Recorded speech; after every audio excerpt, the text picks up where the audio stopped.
상쾌한 아침 원주에서 출발합니다.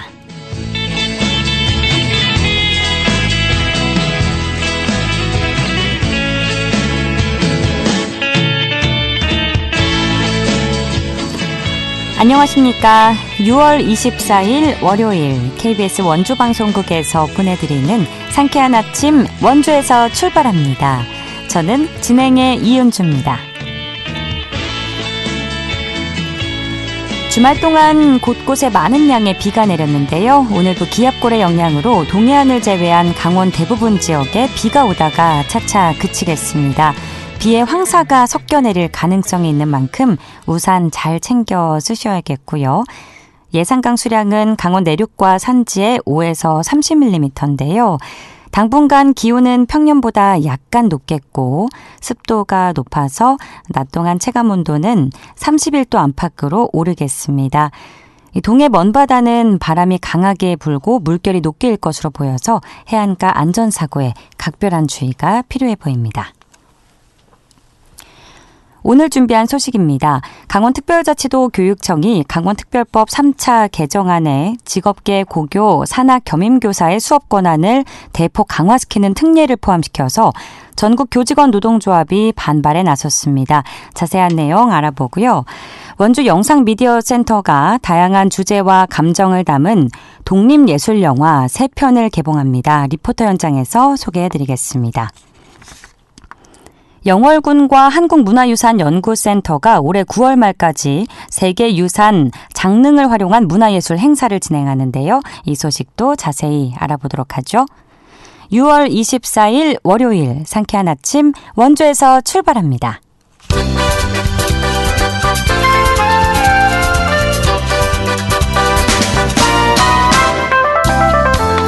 오늘의 뉴스입니다. 원주와 횡성에서 100일의 환자가 늘고 있습니다. 강원도는 이달 4일부터 19일까지 도내에서 100일의 환자 59명이 나왔다고 밝혔습니다. 시군별로는 원주 35명, 횡성 24명씩으로 이들은 대부분 지역의 특정 학교 학생들인데요. 100일에는 2급 감염병으로 콧물과 기침 등을 동반하는 호흡기 질환입니다. 강원도는 손 씻기와 마스크 착용 등 개인 위생 관리를 강화해달라고 당부했습니다. 강원도 교육청은 이달 기준으로 도내 고등학교 110여 곳 가운데 36%인 41곳이 고교학점제 시행 대비 시설 준비 작업을 끝내지 못했다고 밝혔습니다. 나머지 학교는 학습과 행정공간 구축 등 시설 정비를 끝냈는데요. 고교학점제는 학생의 진로와 적성에 맞는 맞춤형 교육을 강화하기 위한 수업 방식으로 내년부터 전면 시행됩니다.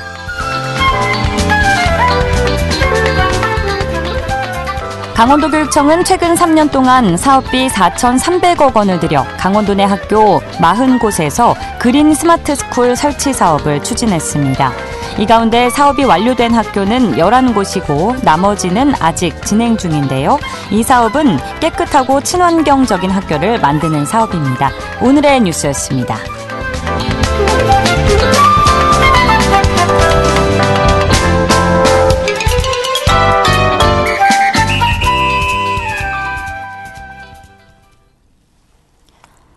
상쾌한 아침 원주에서 출발합니다. 함께하고 계십니다.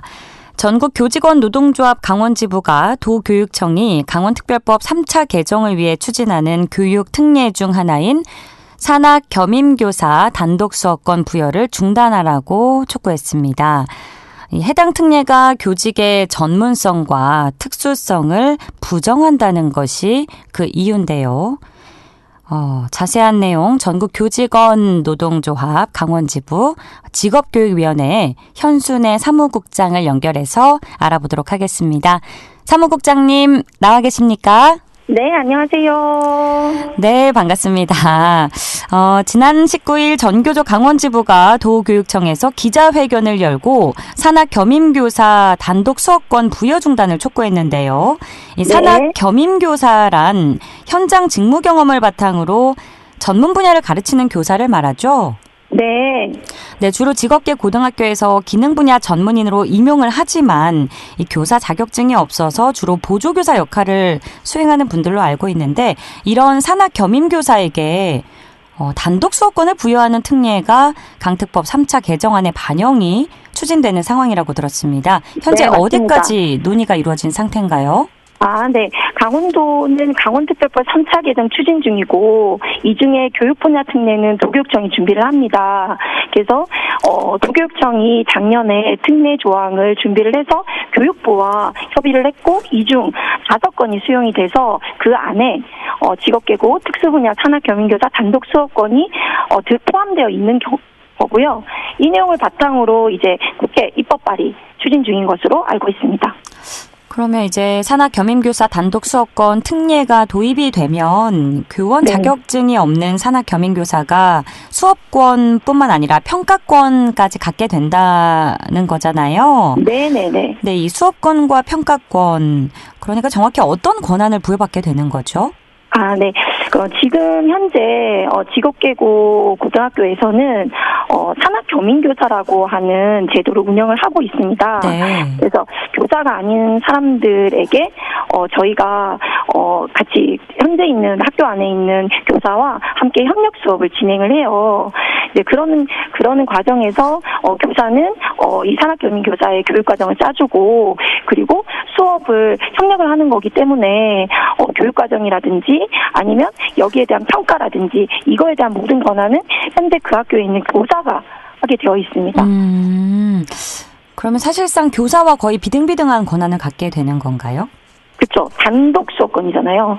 그러면 학교에 있는 현재 교사에게 협력이라든지 아니면 그 어떤 논의 없이 이게 그 산학견인교사가 수업을 들어가게 되는 거죠. 네, 그러면 단독으로. 네. 그렇죠. 그러면 평가는 누가 하겠어요? 단독으로 또 스스로 그렇죠. 하겠네요.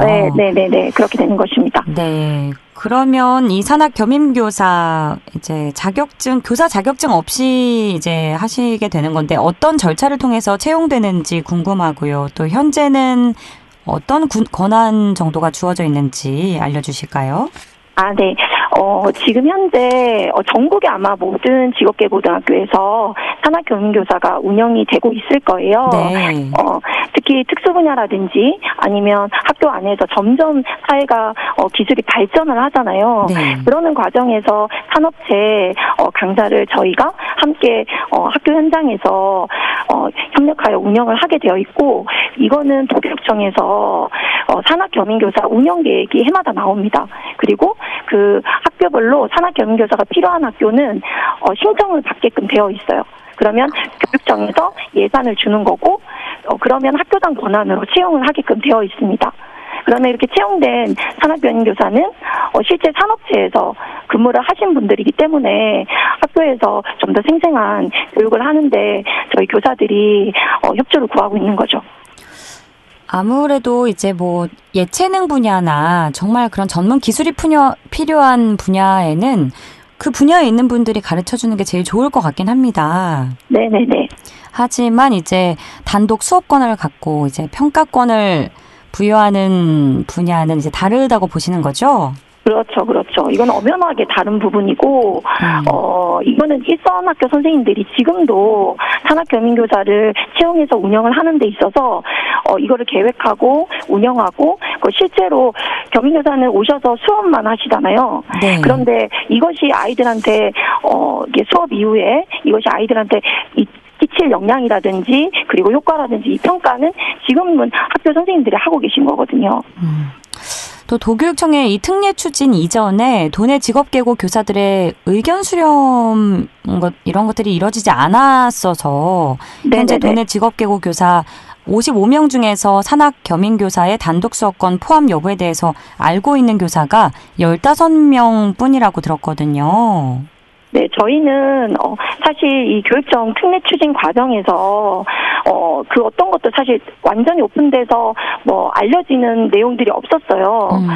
그래서 사실 저희들이 요구할 수 있는 정보 내용도 한정돼 있고, 저희는 이제 기사로 접하게 된 거고, 이것과 관련해서 긴급하게 이번 3차 개정안에 단독 수업권이라는 것이 또 교육부의 협의가 일단 수용이 된 상태이고, 그러면 바로 입법 발의를 앞두고 있는 거잖아요. 네. 그래서 긴급하게 6월 10일부터 13일까지 3일 동안 진행을 한 과정에서는 거의 대부분 선생님들이 모르고 계셨습니다.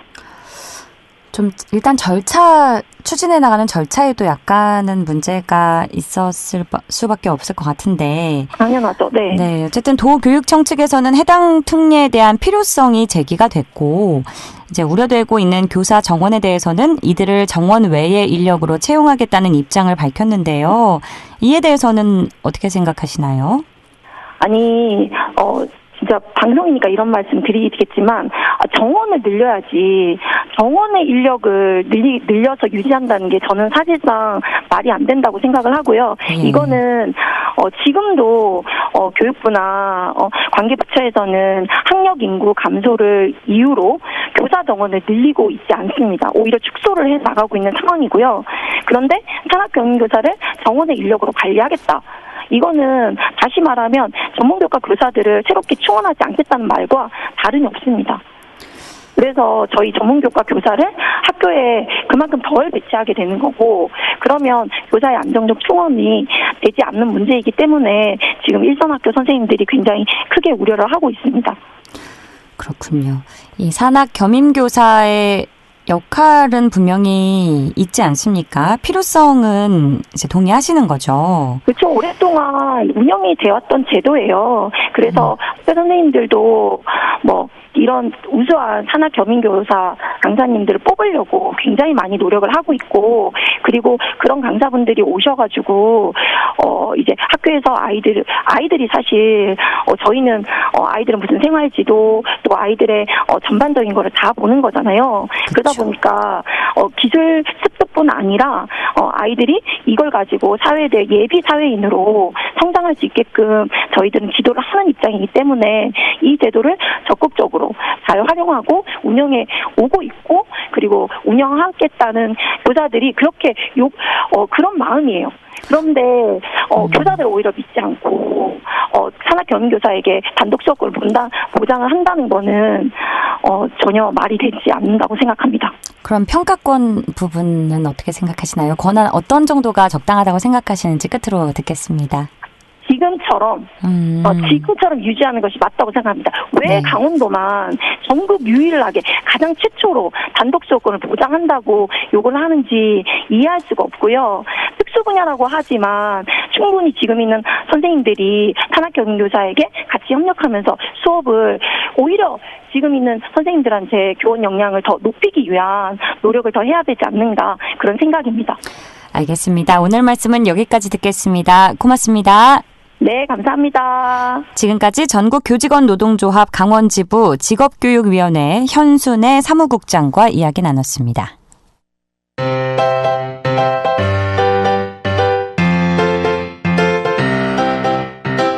KBS 원주방송국이 유튜브 다시 듣기 서비스를 실시합니다. 매일 아침 강원 영서남부권의 뉴스와 정보를 전해드리는 상쾌한 아침 원주에서 출발합니다는 KBS 원주라디오 유튜브 채널을 통해 다시 들을 수 있습니다.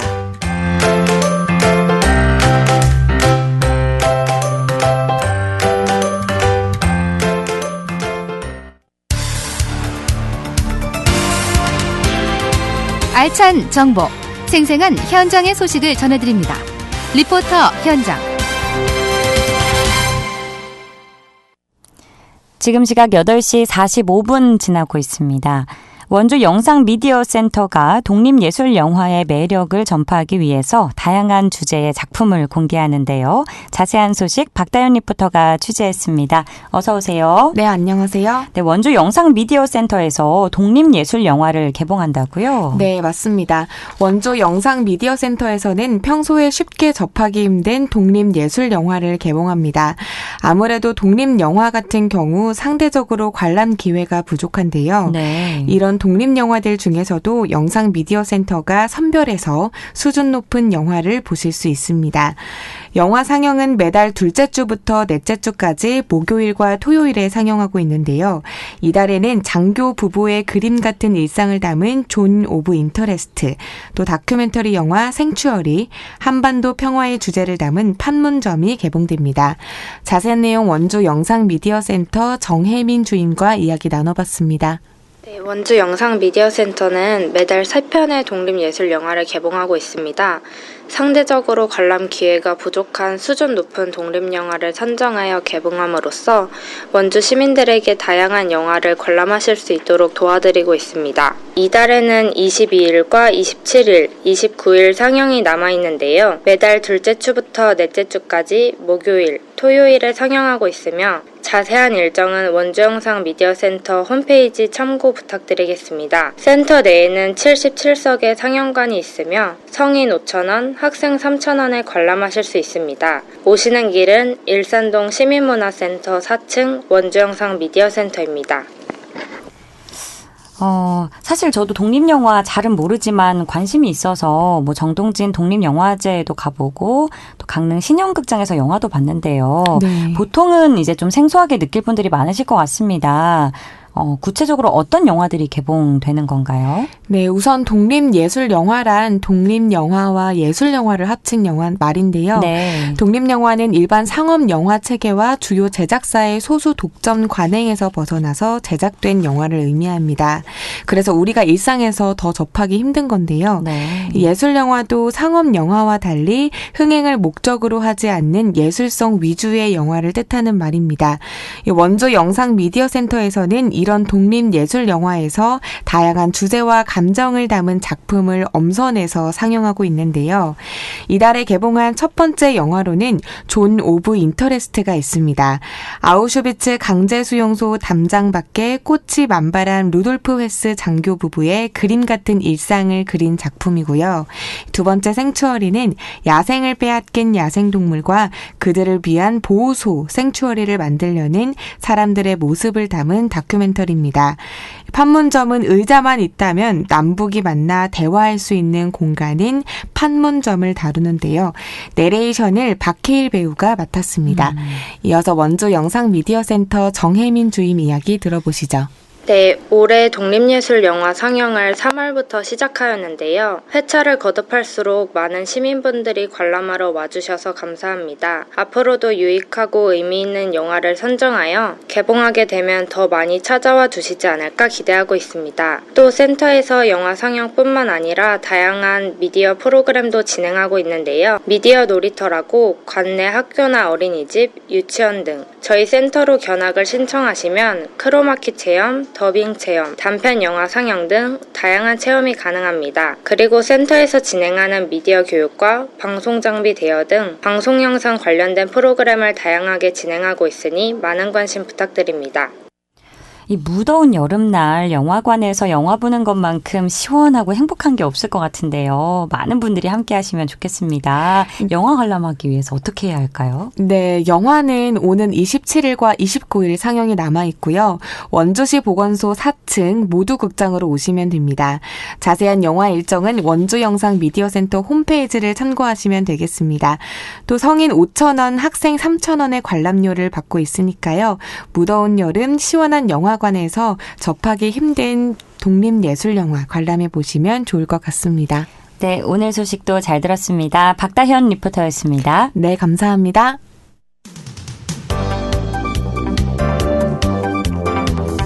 생생한 현장, 유익한 생활 정보를 전해드리겠습니다. KBS 원주라디오 상쾌한 아침 원주에서 출발합니다를 함께하고 있습니다. 8시 50분 흘러가고 있습니다. 영월군이 단종의 얼이 담긴 영월 장릉에서 능말도깨비와 함께하는 단종 수비대, 또 영월 장릉 숲속 음악회와 같은 세계유산 활용 사업을 시작한다고 밝혔는데요. 자세한 내용 영월군청 문화관광체육과 김현아 주무관 연결해 알아보겠습니다. 주무관님 나와 계십니까? 안녕하십니까. 네, 영월군이 지난 21일부터 오는 9월까지 영월 장릉에서 세계유산 활용 사업을 진행한다는 소식 살펴볼 텐데요. 아마 대부분의 청취자분들이 장릉의 역사에 대해서 알고 계시겠지만 혹시 모르실 분들 위해서 어떤 문화유산인지 소개해 주실까요? 네, 영월 장릉은 조선 6대 임금인 단종의 능입니다. 12살이라는 어린 나이에 왕위에 오른 단종은 부인 수양대군에게 왕위를 빼앗긴 후 영월로 유배되었다가 여기서 생을 마감하게 되는데요. 영월의 호장이었던 어몽도가 그의 시신을 거두어 이곳에 안치시켰습니다. 그렇기 때문에 한양에서 가장 멀리 떨어진 왕릉이라고 할 수 있습니다. 2009년에는 영월 장릉을 포함한 남한의 조선 왕릉 40기가 유네스코 세계유산에 등재되기도 했습니다. 저도 막연하게 이제 역사를 알고 있긴 했는데 하늘에서 가장 멀리 떨어진 장릉이라. 네, 맞습니다. 아, 인상 깊은 수식어네요. 이 장릉에서 열리는 대표 프로그램이자 야간 체험인 능말도깨비와 함께하는 단종 수비대. 이거는 어떤 체험을 할 수 있는 프로그램인가요? 네, 단종을 지키는 능말도깨비 설화를 모티브로 했고요. 네. 어린이 참가자들이 능말도깨비가 되기 위해서 도깨비 털과 도깨비 불을 만들어보고 장릉을 탐방하면서 단종의 이야기를 들어보는 참여형 연극입니다. 능말도깨비, 도깨비 이름이 능말도깨비인 거죠? 네, 맞습니다. 네. 영화 장릉 능말도깨비 설화가 있는데 혹시 짧게 소개해 주실 수 있으실까요? 단종이 죽고 난 뒤에 충신 어몽도에 의해 시신은 수습되었지만 바로 왕릉으로서 인정받기는 힘들었는데요. 네. 능말이라는 마을에 사는 도깨비들이 단종의 능을 지켰다는 설화입니다. 사실은 마을 주민들이 단종의 능을 지켜나갔다고 볼 수 있습니다. 능말이 마을 이름이었군요. 네네. 아, 네, 그렇군요. 이 능말 도깨비 프로그램은 초등학생 이하의 자녀를 동반한 가족만 참여가 가능하다고 들었는데 맞나요? 네, 체험과 연극을 동반하기 때문에 어린이 수준에 맞는 프로그램을 진행하고 있습니다. 대신에 영월 장릉 숲속 음악회는 장릉 관람객이면 누구나 즐길 수 있습니다. 또 지난 주말에는 영월 장릉 숲속 음악회도 개최됐었는데 어떤 음악 공연이 진행됐는지 궁금합니다. 영월 장릉의 소나무 숲과 어우러지는 국악그룹 휘안의 대금, 가야금 연주가 있었습니다. 영월 장릉을 찾는 다양한 연령층에 맞게 전통 국악부터 재즈, 대중가요까지 즐길 수 있었습니다. 그러니까 숲속에서 가야금 연주를 만나볼 수 있었던 거네요. 네, 맞습니다. 낭만적입니다. 상상만 해도 참 잘 어울리는 공간과 그 선율이 어우러졌을 걸 생각하니까 7월에도 또 하는 걸로 알고 있는데 제가 꼭 가봐야겠다는 생각이 드는데요. 일정이 구체적으로 날짜를 혹시 지금 소개해 주실 수 있으실까요? 숲속 음악회 말씀하시는 거죠? 숲속 음악회는 2월 30일 일요일에 있습니다. 그렇군요. 알겠습니다. 네. 음악 공연과 함께 영월 장릉에 관한 역사적 이야기를 들을 수 있는 인문학 강연도 펼쳐졌다고 하는데 인문학 강연에서는 어떤 이야기를 들어볼 수 있었나요? 인문학 강연에서는 역사여행가 권기봉 작가님께서 함께해 주셨는데요. 단종과 장릉의 역사에 대해서 쉽고 재밌게 이야기해 주셨습니다. 네. 세계유산 프로그램은 올해로 4년간 이어져 오고 있는 거죠. 네, 맞습니다. 네, 지난 주말에 이제 첫 개최를 마친 두 프로그램에 대해서 참가자들의 반응은 어땠는지 궁금합니다. 비가 내리는 궂은 날씨 속에서도 속초, 동해 등 다른 지역에서도 많이 찾아주셨고요. 유익하고 재밌었다는 반응이었습니다. 안 그래도 비가 와서 참 제가 좀 상상이 안 가는데 많이 왔나요, 비가? 제가 영월에 있지 않았는데 잘 진행이 된 거죠? 일요일은 좀 날씨가 좋았는데요. 토요일에 저녁에 좀 비가 왔습니다. 네, 궂은 날씨에도 참여한 보람은 분명 있었을 것 같은데요. 앞으로 이 밖에 장릉에서 체험할 수 있는 다른 프로그램이 있다면 소개해 주시죠. 세계유산 활용 사업으로서 단종 수비대와 장릉 숲속음악회는 올해 9월까지 주말마다 개최될 예정이고요. 추가로 10월까지는 매주 주말 창작 뮤지컬인 장릉 납독개비 공연이 열리고 있습니다. 영월과 장릉을 찾은 관광객들이 즐거움과 추억을 가득 안고 가셨으면 좋겠습니다.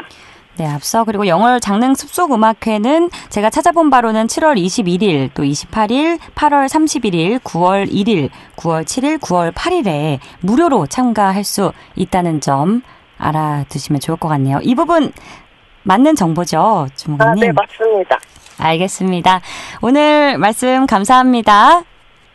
네, 감사합니다. 지금까지 영월군청 문화관광체육과 김연아 주무관과 함께했습니다. 6월 24일 월요일에 전해드린 상쾌한 아침 원주에서 출발합니다. 오늘 순서는 여기까지입니다. KBS 원주방송국은 표준 FM 97.1MHz로 청취자와 함께하고 있고요. 라디오 다시 듣기 서비스는 유튜브 채널을 통해 이용 가능합니다. 저는 내일 아침 8시 30분에 다시 찾아뵙죠. 지금까지 진행의 이은주였습니다. 여러분 좋은 하루 보내세요.